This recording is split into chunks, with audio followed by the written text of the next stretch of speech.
But let's just start it off with an easy one.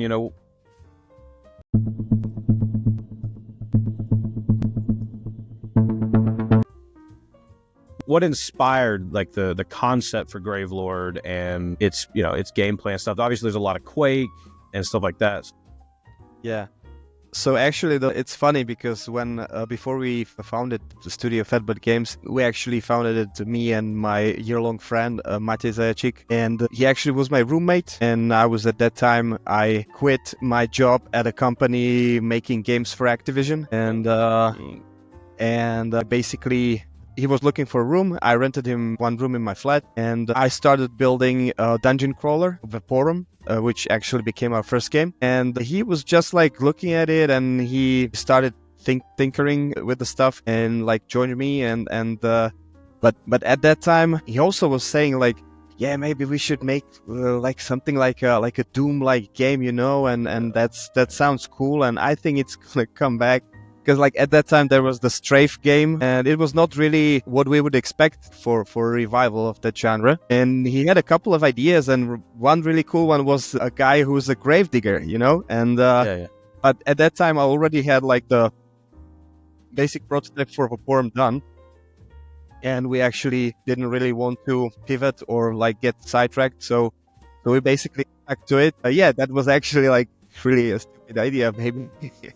But actually, like Matej was the first initiator of the idea. But after we done Vaporum, we actually got an investor for the company that like also is still together with us in the company right now. And it's also a really funny story because like those guys are not really investors in the sense where how you would understand it in a commercial sense. But those are two guys who own a software company. Total nerdy, geeky guys who love video game, but they was an enterprise software company that they started in university, and they did really well, and they wanted to invest in a studio. So, and actually, one of them is my neighbor, like two doors down. He lives, and it was really funny. I was sick when they called me, and like. I don't want to get into that too much, but that was the first idea. And then afterwards, when we did the two first games, Vaporum and Vaporum Lockdown, then it was like, look, everyone's doing the boomer shooter thing, and but we're always late to the party, and no one knows us. And then we also stand in the corner like usual introverts that we are, and we don't talk to anyone, and we're just like, here's our game, guys. Yeah. Hey, but if you bust the door down like you guys did with Gravelord, foul mouthed and just ready to party, I think it's pretty good intro. That's the thing that we actually wanted to create such a character a long time, because like what we were missing in the boomer shooter genre was a strong character like Duke Nukem, right? I agree. I wholeheartedly agree.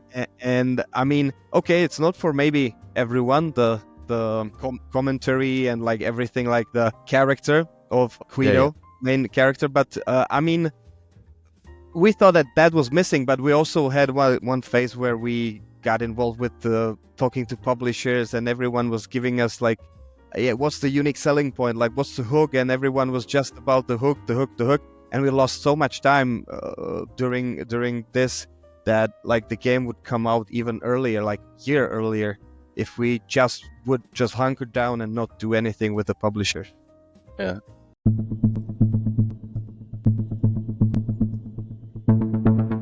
So speaking of delays, and if that's the case, then what sort of challenges do you face during development? How do you overcome such challenges? Do you come across them as they come along, or is there like a list that you just tick off or something?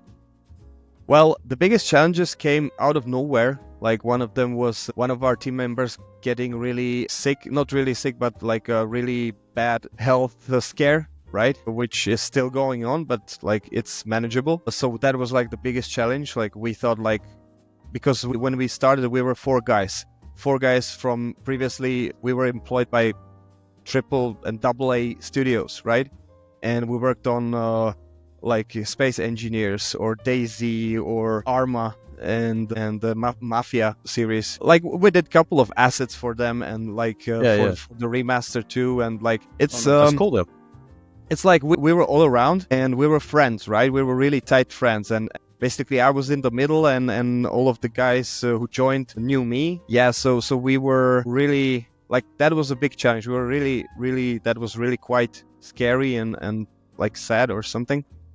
And right. But the challenge, like the biggest challenge was the money, obviously, where we did find the investor, and like that was, we were lucky, very lucky, because like these guys, I mean, if I would have to say like what was the luckiest thing during the, like our existence, was finding Richard and Otto. So because they are like always on our side, they always try to support us as much as they can, and they trust us, and yeah, but they still like, usually like a typical investor would tell you like, guys, it's not working, you're not making any money, you're just like existing, like, because what we earn we burn, right? And they would get out. But these guys, they stayed with us, they understand the market, like that, it's like they understand the market post hoc, right? So everyone knows what the situation right now is, like it's really hard. And for us, we're not really that inventive game designers who come up with some new mechanic and flash and can sell it. We are much more craftsmen, right? We can do really well optimized, really well designed and balanced games, which I right now don't consider Gravelord to be. Like the game needs a lot of polish, but optimized it's really well. Like we run high frame rates even on our low end machines.